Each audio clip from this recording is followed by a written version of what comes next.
Hello friends, नमस्कार दोस्तों। सभी का स्वागत है M2M क्लासेज में। और आज देखते हैं practice set number RO UPPSC का बाहर है 11 इससे पहले हो चुके हैं और सभी प्लेलिस्ट में है, वहां जा कर के देख सकते हो। और इम्पोर्टेंट GS के क्वेश्चन हैं आप सभी के सामने।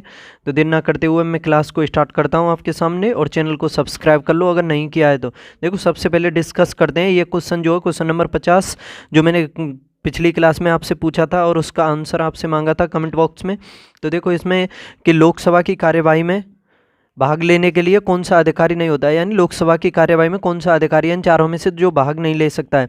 देखो डी इसका ऑप्शन जो डी में दिया हुआ है, भारत के राष्ट्रपति का सचिव, ये जो होता है ना, ये लोकसभा की कार्यवाही में भाग नहीं लेता है। ठीक है, भारत का राष्ट्रपति उसका सचिव होता है, वह कार्यवाही में भाग नहीं लेता है लोकसभा की। देखो पहले ऑप्शन में दिया हुआ है भारत का नियंत्रक एवं महालेखा परीक्षक यानी CAG। तो इसके बारे में पढ़ लेना चाहिए आपको कि इसका जो प्रावधान किया हुआ है संविधान में आर्टिकल 148 से लेकर के 151 तक है इस CAG के बारे में। देखो CAG का क्या कार्य, क्या इसका महत्व और क्या क्या होता है, ये क्यों होता है, तो इसके बारे में बता दूं आप सभी को कि ये जो CAG होता है भारत की आय और व्यय का निरीक्षण करने वाला सबसे बड़ा अधिकारी होता है। यानी भारत की या सरकार है, यानी भारत सरकार है, उसकी आय और व्यय उसका निरीक्षण करने वाला ये सबसे बड़ा अधिकारी होता है। और इसे राष्ट्र का आर्थिक संरक्षक भी कहा जाता है, CAG को ही कहा जाता है राष्ट्र का आर्थिक संरक्षक। और इसकी नियुक्ति सभी को पता होगा राष्ट्रपति के द्वारा ही की जाती है। और इसका कार्यकाल भी पूछा जाता है तो 6 वर्ष या 65 वर्ष की आयु जो भी पहले हो तब तक होता है इसका। और इसको हटाने की प्रक्रिया भी जो होती है ना, वो भी काफ़ी जटिल होती है। वो सर्वोच्च न्यायालय का जो न्यायाधीश होता है उसके समान ही होती है। और इसके जो वेतन और भत्ते हैं वो सभी भारत की संचित निधि से दिए जाते हैं और संसद के द्वारा निर्धारित किए जाते हैं। ठीक है, संसद के द्वारा। ठीक है, और इसकी देखो कार्य और शक्तियों के बारे में भी पूछा जाता है CAG के। तो इसकी कार्य और शक्तियों का आर्टिकल 149 में प्रावधान किया गया है। किसमें? आर्टिकल 149 में। ठीक है, और देखो आर्टिकल 150 कहता है कि संघ और राज्य के लेखा का प्रारूप राष्ट्रपति CAG की सलाह से ही तैयार किया जाता है। यानी संघ और राज्य के लेखा का जो प्रारूप है राष्ट्रपति द्वारा CAG की सलाह से ही तैयार किया जाता है। और फिर आर्टिकल 151 है, आर्टिकल 151 CAG अपने लेखाओं का प्रतिवेदन राष्ट्रपति और राज्यपाल के समक्ष पेश करता है। ये आर्टिकल 151 में कहा गया है कि CAG जो है लेखाओं का प्रतिवेदन राष्ट्रपति और राज्यपाल के समक्ष पेश करता है। ठीक है, और CAG का वेतन भी तकरीबन 3.5 लाख के करीब है इस टाइम। और देखो ये जो ऑप्शन बी में दिया हुआ है अटॉर्नी जनरल यानी महान्यायवादी, ये भी इम्पोर्टेंट हो जाता है। तो इसका प्रावधान है आर्टिकल 76 में। किस में? आर्टिकल 76 में, सभी को पता होगा। और भारत का ये सबसे बड़ा विधि अधिकारी होता है, यानी जो ये महान्यायवादी होता है भारत का सबसे बड़ा विधि अधिकारी होता है। अच्छे से समझ लो कि ये जो महान्यायवादी होता है आर्टिकल 76 में इसका प्रावधान है। और ये भारत का सबसे बड़ा विधि यानी कानून अधिकारी, या समझ सकते हो कि भारत का वकील, भारत सरकार जो है उसका सबसे बड़ा वकील होता है। और इसका जो कार्य होता है ना, भारत सरकार को वैधानिक सलाह देना होता है। और इसकी नियुक्ति और शपथ इसको राष्ट्रपति के द्वारा की जाती है और शपथ भी दिलाई जाती है। और इसका वेतन जो है संसद निर्धारित नहीं करती है, याद रखना। कौन करता है? राष्ट्रपति। राष्ट्रपति के द्वारा महान्यायवादी का वेतन निर्धारित किया जाता है। और जो वेतन निर्धारित किया जाता है उसको कहा जाता है रिटेनर। क्या? रिटेनर कहा जाता है महान्यायवादी के वेतन को। और इसकी योग्यताएं होती हैं सर्वोच्च न्यायालय के समान ही, सभी को पता होगा सर्वोच्च न्यायालय के समान ही इसकी योग्यताएं होती हैं। लेकिन एक मामला है, ये उसमें राष्ट्रपति से भी अधिक है इसकी, याद रखना। ये इसकी राष्ट्रपति, देखो योग्यताएं तो इसकी न्यायाधीश के समान ही होती हैं, लेकिन एक मुख्य मामला है जिसमें महान्यायवादी की शक्ति सर्वोच्च न्यायालय के न्यायाधीश से भी अधिक होती है। और इसका प्रावधान दिया हुआ है आर्टिकल 88 में। और इसमें कहा है कि किसी भी वक्त या न्यायालय लोकसभा और राज्यसभा में जाकर के बैठ सकता है और बहस भी कर सकता है, लेकिन वोट नहीं कर सकता। महान्यायवादी बहस कर सकता है राज्यसभा, लोकसभा, न्यायालय में जाकर के, और बहस भी कर सकता है, लेकिन वोट नहीं कर सकता और कभी भी जाकर के बैठ सकता है, याद रखना। ठीक है, तो इसका सही जवाब हो जाएगा ऑप्शन डी, भारत के राष्ट्रपति का सचिव। आगे देखो क्वेश्चन नंबर 51 है, भारतीय संविधान में अनुच्छेद 370 का संबंध किससे है? अनुच्छेद 370 का संबंध किससे है? देखो अच्छा क्वेश्चन है और इजी भी क्वेश्चन है, सभी को पता होगा। तो आर्टिकल 370 का संबंध है जम्मू कश्मीर से। किससे? जम्मू कश्मीर से। ऑप्शन ए सही हो जाएगा। इसको वर्तमान में हटा दिया है, यानी इसे कह सकते हो निरस्त पड़ा हुआ है। और सुप्रीम कोर्ट का अभी फैसला भी आया है थोड़े दिन पहले, जो संसद के द्वारा इसको हटा दिया गया है 370 को। तो इसको हटाने की प्रक्रिया को सुप्रीम कोर्ट ने वैध माना है। जो कुछ किया है ये सब कुछ मान्य है, सर्वोच्च न्यायालय ने इसको मान्यता दे दी है। ठीक है, इसका सही जवाब हो जाएगा ऑप्शन ए। आगे देखो, भारत के राष्ट्रपति को विशिष्ट केंद्र राज्य राजकोषीय संबंधों के बारे में सुझाव किसके द्वारा दिया जाता है? भारत के राष्ट्रपति को विशिष्ट केंद्र राज्य राजकोषीय संबंधों के बारे में सुझाव किसके द्वारा दिया जाता है? आरबीआई, वित्त आयोग, वित्त मंत्री या योजना आयोग? तो देखो इसका सही जवाब है ऑप्शन डी, वित्त आयोग। वित्त आयोग के द्वारा राष्ट्रपति को विशिष्ट केंद्र राज्य राजकोषीय संबंधों के बारे में सुझाव दिया जाता है वित्त आयोग के द्वारा। दल बदल निरोधक अधिनियम जिस तिथि को पारित हुआ वह कौन सी थी? जो दल बदल निरोधक अधिनियम है वह कब पारित हुआ था? तो देखो ये जो दल बदल निरोधक अधिनियम है जिसको 52वें संविधान संशोधन के द्वारा 1985 में जोड़ा गया था और 10वीं अनुसूची बनाई गई थी इसके लिए, तो ये लागू हुआ था 15 फरवरी 1985 से। कब? 15 फरवरी 1985 से। देखो इसके बारे में और जान लो कि अगर कोई दल बदल करता है कोई सांसद तो याद रखना उसकी जो संसद सदस्यता है वो बर्खास्त कर दी जाती है, यानी अब फिर वह संसद का सदस्य नहीं रहता है। और कब तक नहीं रहता है? जब तक कि अगला चुनाव होगा और उसमें वो जीत करके नहीं आएगा, यानी किसी भी सदन का सदस्य नहीं बन जाएगा, तब तक उसको ना तो कोई मंत्री का पद दिया जाएगा और ना उसकी संसद की सदस्यता दी जाएगी। ठीक है, जब तक अगला चुनाव नहीं हो जाता है, यानी कह सकते हो वर्तमान चुनाव के लिए उसे बर्खास्त कर दिया जाता है। आगे देखो, भारत में पहली बार लोक सेवा आयोग की स्थापना जिस अधिनियम से हुई वह कौन सा था? भारत में पहली बार लोक सेवा आयोग की स्थापना जिस अधिनियम से हुई थी वह कौन सा था अधिनियम? Indian council act 1892, council act 1909, government of India act 1919, government of India act 1935।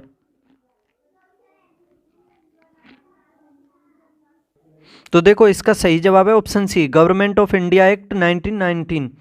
तो इसके द्वारा भारत में पहली बार लोक सेवा आयोग की स्थापना की गई थी। याद रखना, पहली बार लोक सेवा आयोग की स्थापना 1919 के गवर्नमेंट ऑफ इंडिया एक्ट के द्वारा की गई थी।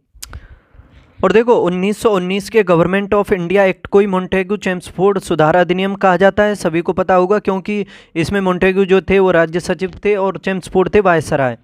और इसी के द्वारा राज्य सचिव और उसकी परिषद के सदस्यों के जो वेतन और भत्ते ब्रिटेन के राजस्व से दिए जाते थे वो भारत के राजस्व से दिए जाने लगे।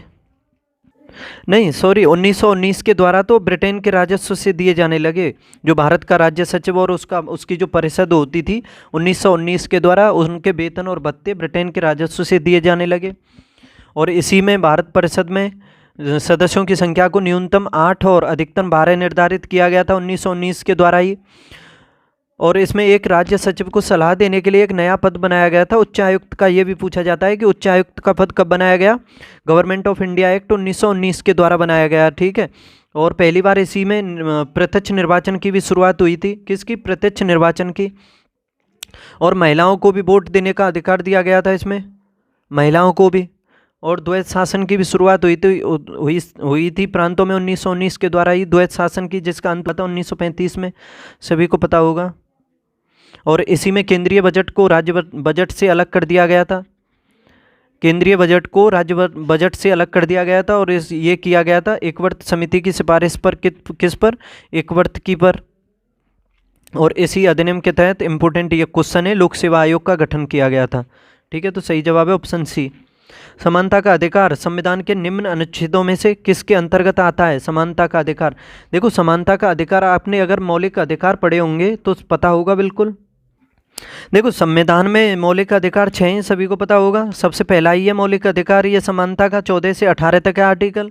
ठीक है, तो देखो 14 बी भी ये भी है 2, और 14 के अंतर्गत 16 भी आएगा, 15 भी, लेकिन 3 नहीं आएगा।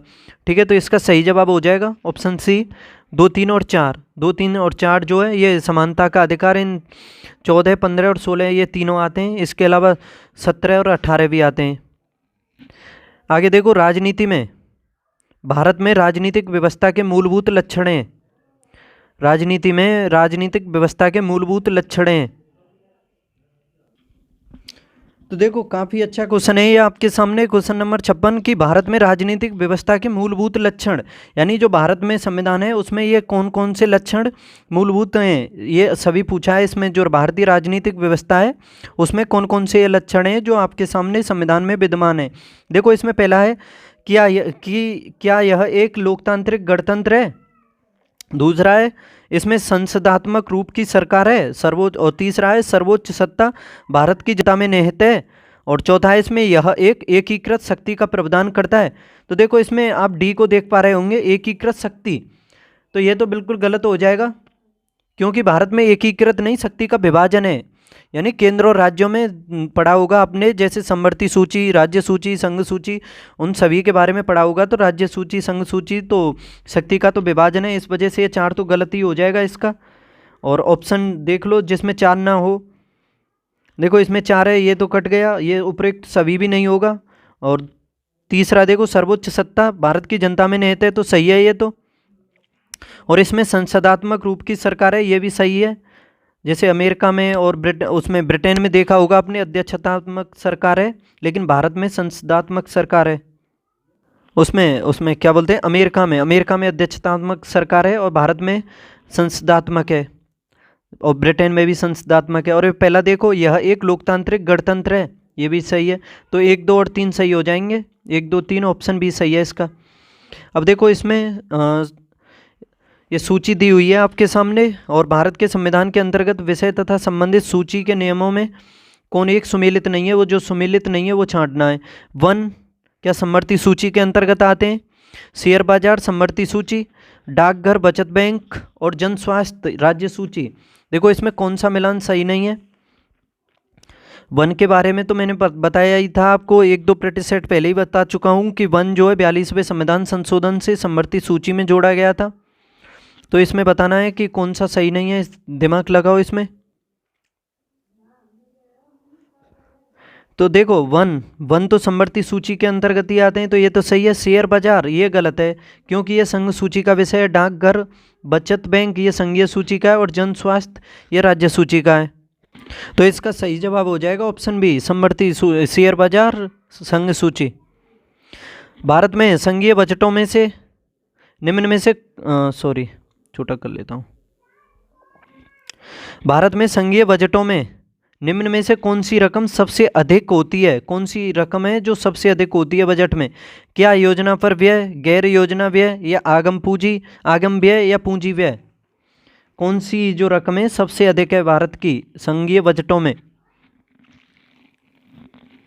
तो देखो इसका सही जवाब क्या है, ऑप्शन सी आगम बजट। आगम बजट पर जो राशि संघीय बजट में होती है वो सबसे अधिक होती है, किस पर, आगम बजट पर। आगम यानी राजस्व व्यय पर जो रकम होती है वो सबसे अधिक होती है बजट में। देखो बजट अनुमानों में कुल व्यय को देखा जाए तो मोटे तौर पर 2 अलग अलग आधारों में विभाजित किया जाता है, सभी को पता होगा। जैसे पहला होता है कुल व्यय का योजनागत एवं गैर योजनागत में विभाजन, यानी योजनागत और गैर योजनागत रूप में। और दूसरा कुल व्यय का जो होता है आगम राजस्व और पूंजी व्यय में विभाजन होता है। ठीक है, तो ये सही जवाब है आगम व्यय यानी राजस्व व्यय पर। हिंदू समृद्धि दर का संबंध निम्न में से किस समृद्धि दर से है। हिंदू समृद्धि दर का जो संबंध है किस समृद्धि दर से है, इसमें क्वेश्चन नंबर 59 में बताना है आप सभी को। तो देखो इसका सही जवाब है ऑप्शन ए, सकल राष्ट्रीय उत्पाद से संबंधित है। सकल राष्ट्रीय उत्पाद से संबंधित है ये जो हिंदू समृद्धि दर है, इसका संबंध किससे है, सकल राष्ट्रीय उत्पाद यानी जीडीपी से। भारत सरकार की राजकोषीय नीति का निम्न में से कौन एक उद्देश्य नहीं है। भारत की राजकोषीय नीति का निम्न में से कौन एक उद्देश्य नहीं है। पूर्ण रोजगार, मूल्य स्थिरता, अंतर्राज्यीय व्यापार का नियमन, या धन तथा आय का न्यायोचित वितरण। कौन सा है इसमें से जो राजकोषीय नीति का उद्देश्य नहीं है। क्वेश्चन नंबर 60, बताओ कौन सा नहीं है इसमें से। तो देखो इसका सही जवाब हो जाएगा अंतर्राज्यीय व्यापार का नियमन जो है ये राजकोषीय नीति का उद्देश्य नहीं है। और इसके फिर ये जो तीनों दिए हुए हैं, पूर्ण रोजगार, मूल्य स्थिरता, धन तथा आय का न्यायोचित वितरण, तो ये सभी हैं। अब देखो ये कथन है और कारण है कि कथन देखो विकास की ऊंची दर के साथ शिक्षित बेरोजगारी बढ़ती है, यानी विकास की दर बढ़ती है तो उसके साथ शिक्षित बेरोजगारी भी बढ़ती है। और कारण है कि यह तब भी होता है जब व्यावसायिक शिक्षा की कमी होती है। तो इसमें से देखो कौन सा सही है, क्या व्याख्या भी करता है या दोनों सही हैं या कोई सही नहीं है। तो देखो इसमें जो ये कथन दिया हुआ है, विकास की ऊंची दर के साथ साथ शिक्षित बेरोजगारी भी बढ़ती है, बिल्कुल सही है। और यह तब भी होता है जब व्यावसायिक शिक्षा की कमी होती है, तो ये भी सही है और कारण भी सही है। और ये कारण जो है इसकी व्याख्या भी करता है, यानी ये तब होता है जब व्यावसायिक शिक्षा की कमी होती है। ठीक है, तो इसका ऑप्शन ए सही हो जाएगा, दोनों सही हैं और व्याख्या भी करता है। निम्नलिखित में से किस एक समिति ने उद्योग में लघु क्षेत्र की वस्तुओं का आरक्षण समाप्त करने की संस्तुति की थी? यानी दोबारा देखो, किस एक समिति ने उद्योग में लघु क्षेत्र के लिए वस्तुओं का आरक्षण समाप्त करने की संस्तुति की थी? तो कौन सी समिति है वो पूछा है इसमें, क्वेश्चन नंबर 62 में बताना है आप सभी को। तो देखो इसका सही जवाब है ऑप्शन ए, आबिद हुसैन समिति। आबिद हुसैन समिति ने उद्योग में लघु क्षेत्र के लिए वस्तुओं का आरक्षण उसको समाप्त करने की सिफारिश की थी। और देखो पूछा जा सकता है कि आबिद हुसैन समिति कब बनी थी, तो याद रखना यह समिति बनी थी 1997 में। 1997 में बनी थी और इसी समिति ने उद्योग में लघु क्षेत्र के लिए वस्तुओं के आरक्षण को समाप्त करने की बात कही थी। आगे देखो, अदृश्य निर्यात का अर्थ क्या होता है? अदृश्य निर्यात का अर्थ क्या सेवाओं का निर्यात होता है, प्रतिबंधित सामान का निर्यात होता है, अलिखित सामान का निर्यात या तस्करी से सामान का निर्यात? क्वेश्चन नंबर 63 में बताना है। तो देखो इसका जो मतलब होता है ना, ये अदृश्य निर्यात क्या होता है, सेवाओं का निर्यात होता है। सेवाओं का निर्यात और वस्तुओं का निर्यात इस तरह से आपने पढ़ा होगा। सेवाओं का निर्यात जो होता है ये अदृश्य वस्तुओं के अंतर्गत आता है, जैसे कि पर्यटन है, बीमा, ये सभी किसी के अंतर्गत आते हैं, तो सेवाओं के व्यापार में आते हैं। और वस्तुओं का निर्यात अलग होता है, वो दृश्य वस्तुओं में आता है, दृश्य निर्यात में। आगे देखो, विदेशी निगम शासित होते हैं। विदेशी निगम जो हैं ये शासित होते हैं संसद के विशेष अधिनियम द्वारा, भारत सरकार के विदेशी मामलों के मंत्रालय के द्वारा, या भारतीय कंपनी अधिनियम 1956 के द्वारा। जो विदेशी नियम है वो किससे शासित होते हैं, यानी कौन चलाता है इन्हें? तो देखो इसका सही जवाब हो जाएगा, ये जो विदेशी निगम शासित होते हैं ना, ये किससे होते हैं? तो इसका सही जवाब हो जाएगा ऑप्शन सी, भारतीय कंपनी अधिनियम 1956 के द्वारा होते हैं ये। यानी विदेशी निगम जो होते हैं वह निगम होते हैं जो भारत के बाहर निगमित हों और भारत में व्यवसाय कर रही हों। यानी विदेशी निगम वह होते हैं जो भारत के बाहर निगमित हों और भारत में व्यवसाय कर रहे हों। और ऐसे निगमों के लिए आवश्यक है कि वह कंपनी अधिनियम 1956 के प्रावधानों का पालन करें। यानी ये जो नियम होते हैं ये कंपनी अधिनियम जो 1956 इसके नियमों का पालन करते हैं। और अधिनियम की धारा 592 से 602 तक इससे संबंधित प्रावधान किए गए हैं। जो अधिनियम है ना ये 1956 का, इसकी धारा है 592 से लेकर के 602 तक इससे संबंधित प्रावधान है। आगे देखो, समन्वित ग्रामीण विकास कार्यक्रम पूरे देश में निम्नलिखित योजनाओं में फैला है। समन्वित ग्रामीण विकास कार्यक्रम पूरे देश में निम्नलिखित में से किस योजना में फैला है? समन्वित ग्रामीण विकास कार्यक्रम, समन्वित ग्रामीण विकास कार्यक्रम, अच्छा क्वेश्चन है, क्वेश्चन नंबर 65। तो देखो ये जो फैला है ना समन्वित ग्रामीण विकास कार्यक्रम, ये छठी पंचवर्षीय योजना से संबंधित है। और देखो छठी पंचवर्षीय योजना का जो टाइम था वो ना 1980 से लेकर के 1985 तक चली थी। और ये रोलिंग प्लान भी आया था 1978 से 83 के बीच में, जो जनता पार्टी सरकार द्वारा बनाई गई थी। ये रोलिंग प्लान जो है 78 से 83 के बीच में, सभी को पता होगा उस टाइम ये जनता पार्टी की सरकार थी। नहीं, यानी जनता पार्टी की सरकार तो 78 से 73 के बीच में थी। वो जो बनाया गया था ना, ये जो बनाई गई थी समन्वित ग्रामीण विकास कार्यक्रम पूरे देश में छठी पंचवर्षीय योजना में फैला था। ठीक है, और छठी पंचवर्षीय योजना 1980 से 85 तक चली थी। रोलिंग प्लान जो 78 से 73 तक जनता पार्टी के द्वारा बनाया गया था उसको समाप्त करके की गई थी इसकी। ठीक है, तो इसका सही जवाब हो जाएगा छठी योजना। आगे देखो, भारत में विदेशी मुद्रा भंडार में सबसे बड़ा हिस्सा जिसका है वह पूछा है इसमें। भारतीय विदेशी मुद्रा भंडार में सबसे बड़ा हिस्सा किसका होता है? देखो भारत में विदेशी मुद्रा भंडार में सबसे बड़ा हिस्सा जो होता है वो स्टॉक बाजार में पोर्टफोलियो निवेश का होता है। किसका? पोर्टफोलियो निवेश का, सभी को पता होगा। और देखो, देश के कुल पूंजी विदेशी मुद्रा भंडार के 3 महत्वपूर्ण घटक होते हैं, जिसमें पहला होता है आरबीआई की विदेशी मुद्रा परिसंपत्तियाँ होती हैं, दूसरा होता है आरबीआई के स्वर्ण भंडार होते हैं, और आरबीआई की एसडीआर होती है, स्पेशल ड्रॉइंग राइट्स। तो इसका सही जवाब हो जाएगा ऑप्शन डी। स्टॉक बाजार में पोर्टफोलियो निवेश जो होता है, भारत में विदेशी मुद्रा भंडार में सबसे बड़ा हिस्सा होता है ये। भारत के विदेशी विनिमय कोष के संबंध में निम्न में से कौन कौन से कथन सत्य नहीं है? यानी भारत के विदेशी विनिमय कोष के संबंध में प्रावधान दिए हुए हैं, तो देखना है जो सही नहीं है वो बताना है। कि देखो, भारतीय विदेशी विनिमय कोष के बारे में इसमें पहला दिया हुआ है कि इसमें भारतीय रिजर्व बैंक के पास विद्यमान स्वर्ण तथा विदेशी मुद्रा परिसंपत्तियां सम्मिलित होती हैं क्या? बताओ इसमें। क्वेश्चन नंबर 67 में दिमाग लगाना है आप सभी को। अच्छा क्वेश्चन है कि इसमें भारतीय रिजर्व बैंक के पास विद्यमान स्वर्ण तथा विदेशी मुद्रा परिसंपत्तियां सम्मिलित होती हैं क्या विदेशी विनिमय कोष में? तो ये तो सही है, ऑप्शन ए तो सही हो जाएगा इसका, होती हैं। और दूसरा है विशेष आहरण अधिकार यानी स्पेशल ड्रॉइंग राइट्स, इसमें सम्मिलित नहीं होते हैं, तो ये तो गलत है, अभी बताया था मैंने, होते हैं। और तीसरा है इसमें इसे भारतीय रिजर्व बैंक में रखा जाता है, ये भी सही है। भारत में विदेशी विनिमय की वर्तमान स्थिति संतोषप्रद है यानी संतोषजनक है, तो ये भी सही है। तो बी जो है इसका यही जवाब हो जाएगा, यही गलत है। यानी विदेशी आहरण अधिकार स्पेशल ड्रॉइंग राइट्स से इसमें सम्मिलित होते हैं, ठीक है, सब जवाब हो जाएगा बी। आगे देखो, विशेष आर्थिक क्षेत्र अधिनियम किस वर्ष पारित किया गया था? विशेष आर्थिक जो क्षेत्र अधिनियम है वो कब पारित किया गया था? अच्छा क्वेश्चन है, विशेष आर्थिक क्षेत्र, देखो ये पारित किया गया था मई 2005 में, मई में, यानी विशेष आर्थिक क्षेत्र जो अधिनियम है ये लागू किया गया था मई 2005 में। और देखो इसकी इंग्लिश में देखो, विशेष आर्थिक क्षेत्र जो अधिनियम है पूछा जा सकता है, स्पेशल इकोनॉमिक जोन एक्ट 2005 है ये, स्पेशल इकोनॉमिक जोन एक्ट 2005। और ये प्रभावी कब से हुआ था ये भी पूछा जा सकता है, 10 फरवरी 2006 से ये प्रभावी हुआ था, 10 फरवरी 2006 से। तो ये कब का अधिनियम है? विशेष आर्थिक क्षेत्र अधिनियम है मई 2005 का। भारत सरकार ने 14 बड़े व्यापारिक बैंकों का राष्ट्रीयकरण कब किया था? तो 1969 में किया था।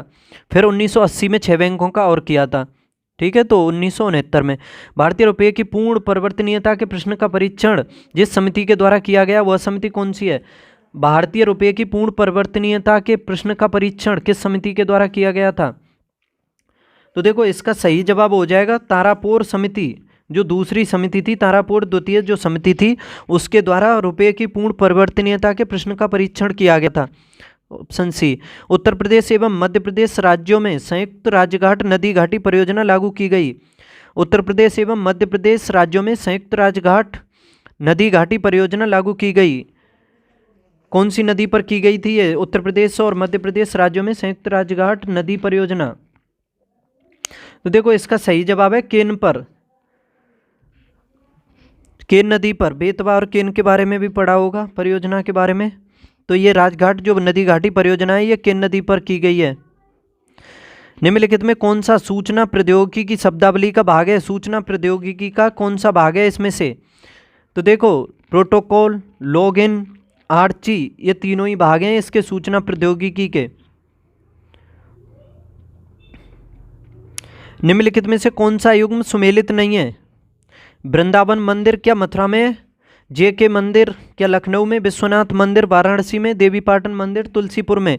अब जो सुमेलित नहीं है वो बताना है इसमें से। देखो वृंदावन मंदिर है मथुरा में, ये सही है बिल्कुल।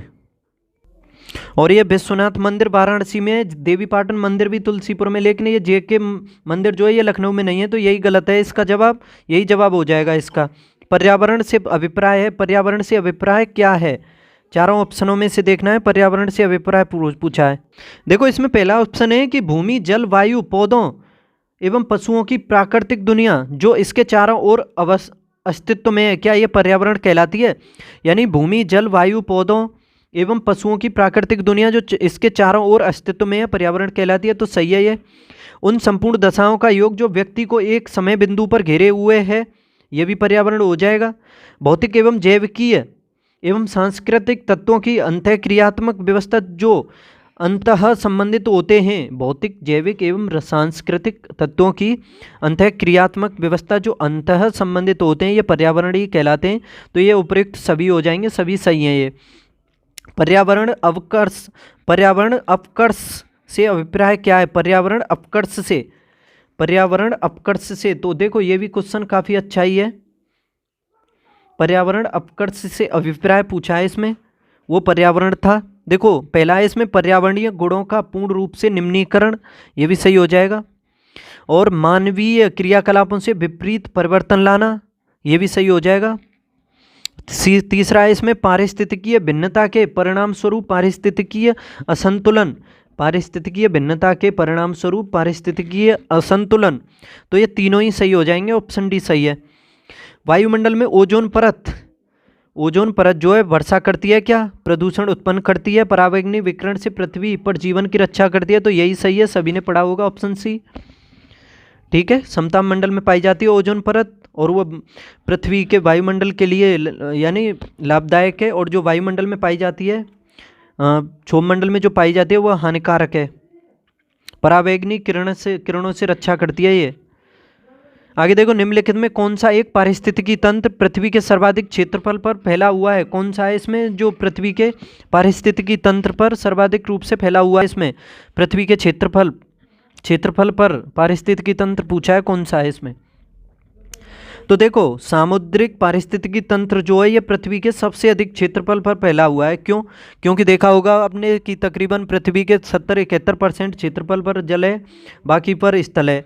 तो उसी हिसाब से आसान हो जाएगा ये तो करना। सामुद्रिक पारिस्थितिकी तंत्र सबसे अधिक क्षेत्रफल पर फैला हुआ है। देखो, निम्न ग्रीन हाउस गैसों में ऐसी कौन है जिसके द्वारा ट्रोपोस्फियर में ओजोन प्रदूषण नहीं होता है? कौन सी ग्रीन हाउस गैसों में से ऐसी है जिसके द्वारा ट्रोपोस्फियर में ओजोन प्रदूषण नहीं होता है? तो देखो इसका सही जवाब है जलवाष्प। जलवाष्प जो है ये ग्रीन हाउस गैस है, इसका सबसे अधिक योगदान है ग्रीन हाउस में। ठीक है, और इसके द्वारा ट्रोपोस्फियर में ओजोन प्रदूषण नहीं होता है, याद रखना। ठीक है, तो इसका सही जवाब है ऑप्शन डी। नीचे दिए गई सूची को चुनना है आपको कि वर्ल्ड हेरिटेज साइट यानी विश्व धरोहर स्थल घोषित हुआ है। वर्ल्ड हेरिटेज साइट इनमें से कौन सा धरोहर स्थल घोषित हुआ है? तो देखो इसका सही जवाब है ऑप्शन बी, नंदा देवी जीवमंडल जो है, नंदा देवी जीवमंडल रिजर्व जो है ये वर्ल्ड हेरिटेज साइट यानी विश्व धरोहर स्थल घोषित हो चुका है। आगे देखो, निम्नलिखित में से कौन सी कृषि करने की प्रक्रिया पर्यावरण संरक्षण में सहायक है? कृषि करने की कौन सी प्रक्रिया है जो पर्यावरण संरक्षण में सहायक है? क्या अधिक उपज वाली किस्मों की खेती, ग्लास हाउस में पौधे लगाना, शिफ्टिंग खेती या जैविक खेती? तो देखो इन सभी में सबसे महत्वपूर्ण आंसर है, सबसे सूटेबल आंसर है इसका ऑप्शन डी। जो जैविक खेती है वो पर्यावरण के अनुकूल बताई जाती है, पर्यावरण के लिए सबसे अधिक लाभदायक है और इससे पर्यावरण का संरक्षण जो है सबसे अधिक होता है। और भारत का एकमात्र राज्य समझ लेना, सबसे पहला राज्य बना है केरल, तकरीबन 75-80% पर जैविक खेती की है इसने। ठीक है दोस्तों, आज की क्लास में इतने ही क्वेश्चन रखता हूँ, फिर कल मिलेंगे जीएस के इंपॉर्टेंट क्वेश्चन के साथ। बताओ कैसी लगी क्लास, कितना कुछ सीखने को मिला आप सभी को? अच्छी लगी हो तो लाइक शेयर करो और चैनल को सब्सक्राइब कर लो, लोगों के अपने दोस्तों के बीच शेयर भी कर दो इसे। ठीक है, बाय।